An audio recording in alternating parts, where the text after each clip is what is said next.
Welcome to DigitalK.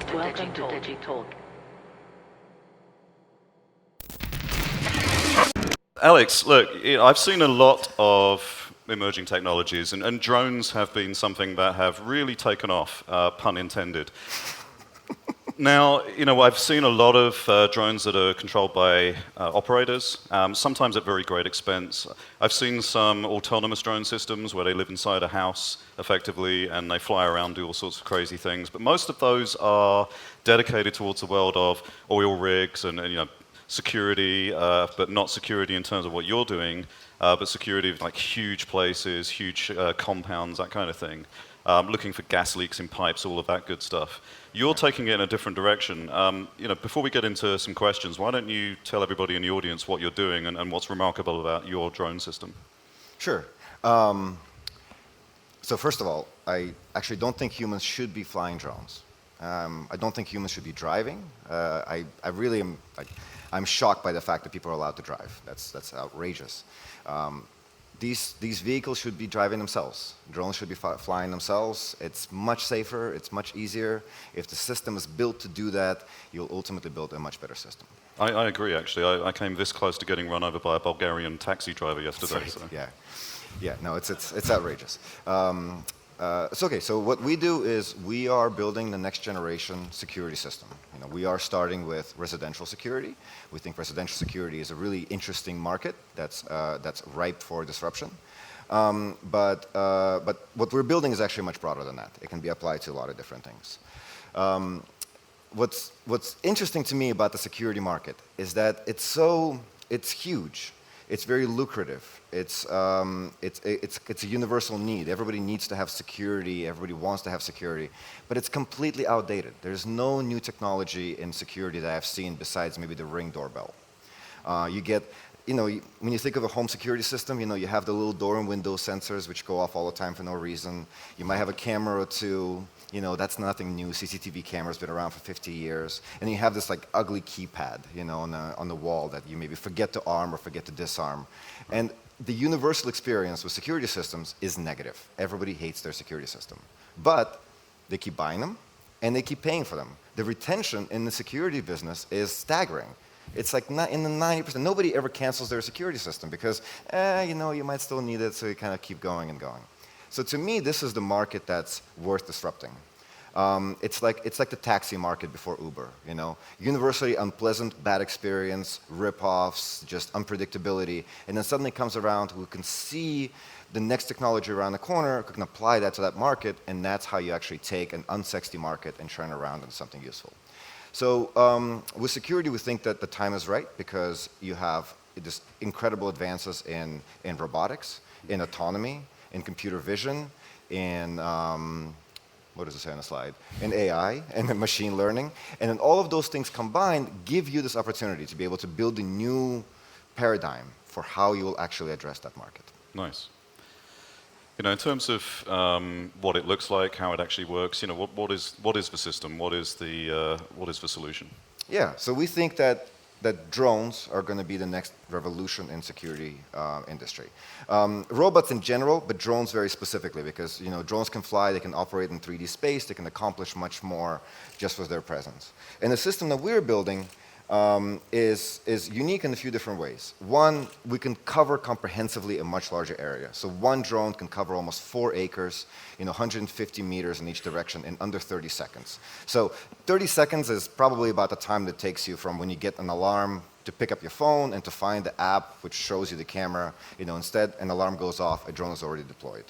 Then drones are able to identify what's going on much more intelligently. We have a set of sensors which can pick up motion and vibration, and they will give you an information whether it's a person, an animal, or a vehicle coming or going from your property. A drone can also track a moving target.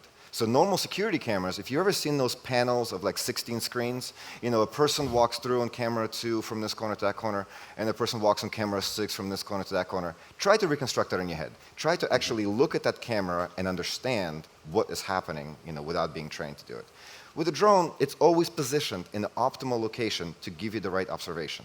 It's positioned mostly on the perimeter of your property, looking inward following the person around with the context of your home or whatever property behind it. You have a much better sense for what's going on. And it's a proactive deterrent. I mean, if you're doing something fishy on somebody's property and the drone flies out, how long are you going to stick around?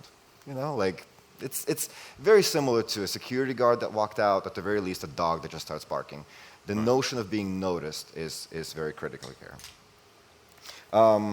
So just to show you just a little bit about our system, we have 3 components to our system, and everything's got cute names. See if you can pick up a theme. There are sunflowers.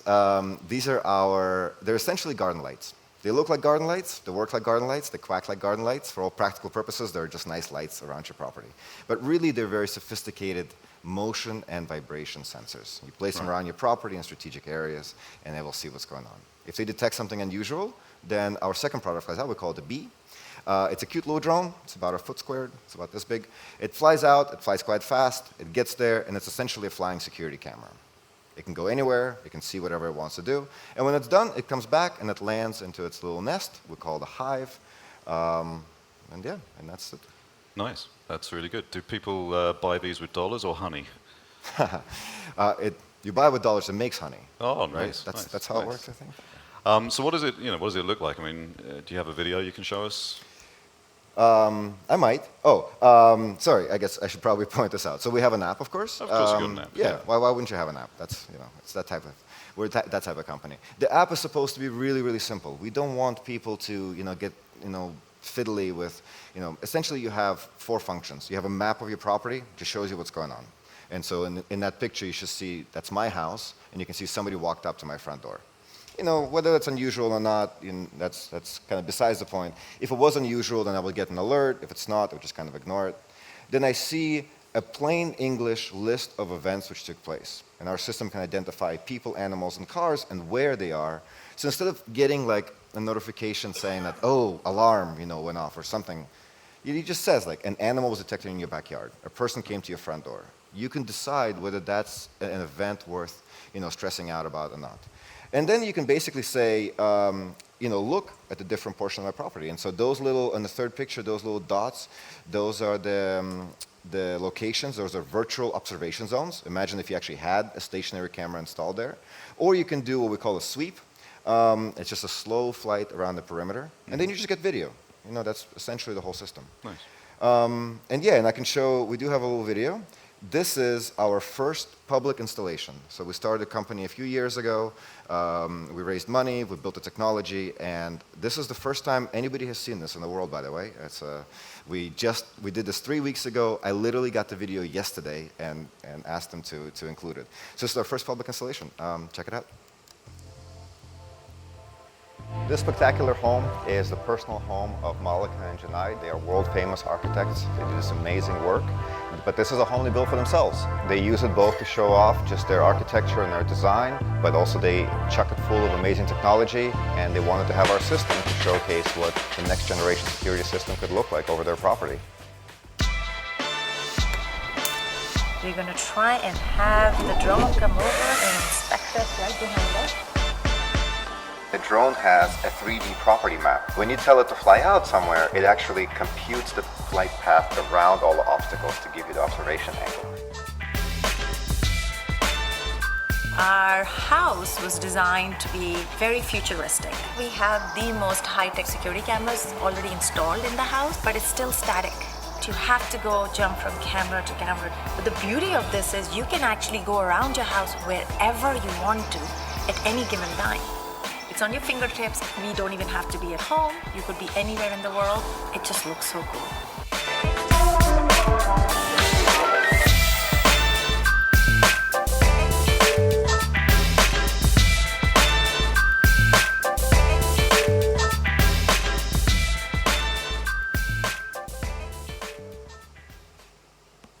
Very cool. So look, one of the things I have noticed whenever I've gone to visit any of the testing facilities of the autonomous drone systems around the world is they all have different mechanisms for solving the most fundamental problem with autonomous drones, which is actually getting the thing to land exactly where you want it so that you can recharge it and send it back off again to do another mission. How are you dealing with that, and how do you deal with it when there's like super high winds, or if there's an obstacle, or maybe a bird hits it along the way, or a cat tries to jump up and grab at it? How is that being handled? Yeah, great. Thank you. That's great question. Really, the most important thing about our system is precision landing. If you can't land, you can't charge. If you can't charge, you can't fly. Basically, nothing else matters. There's many drones that have been built. That's not the hard part. The hard part is actually getting it to do the complete system, right? So our whole system is designed around landings. The unique shape of our drone, the shape of our landing funnel, the perforations in it. It's made to sort of take advantage of both the software algorithms and the physical properties which allow it to slide in. You really can never fight the last 2 feet. The last 2 feet of turbulence, the drone is pushing all the air through. It's always going to be crazy.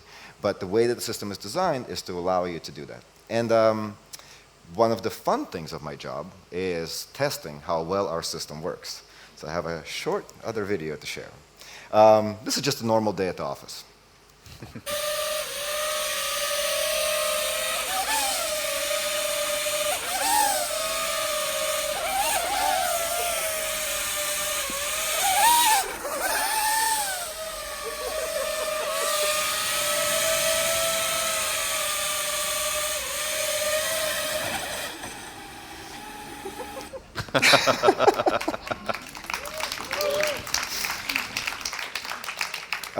You're doing a pretty convincing impersonation of an asshole cat there, right? Yeah.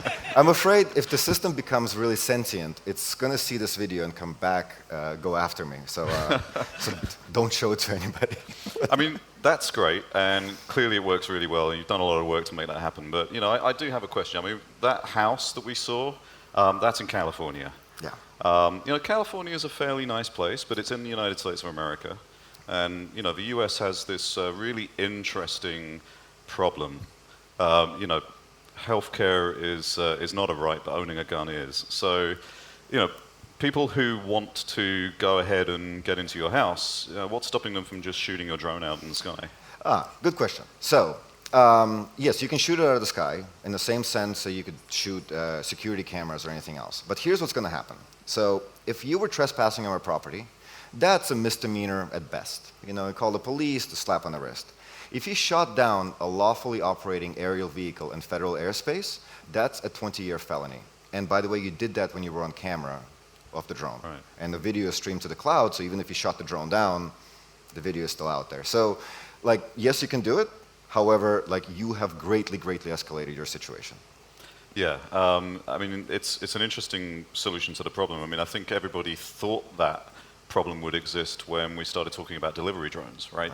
Why not just shoot the Amazon drone out of the sky and run away with the box of goodies? Well, then in the same sense, why not shoot the UPS driver and just take the truck full of stuff, right?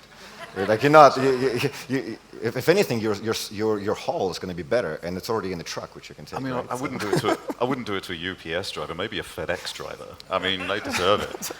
I'm not endorsing this. I'm just saying that we're talking about federal crimes. That is one of the things that does come up quite often with drones. Is what about the regulations? What about in different countries all over the world?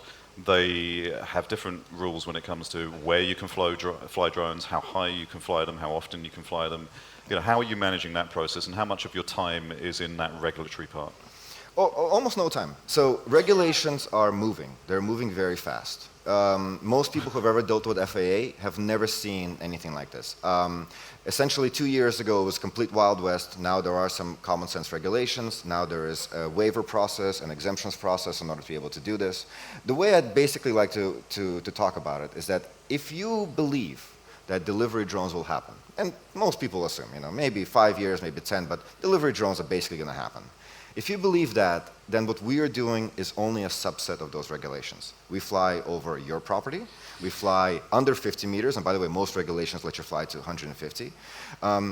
It's a light drone. It has multiple safety precautions. The density of people on your home property is typically very low, so we have all of the advantages.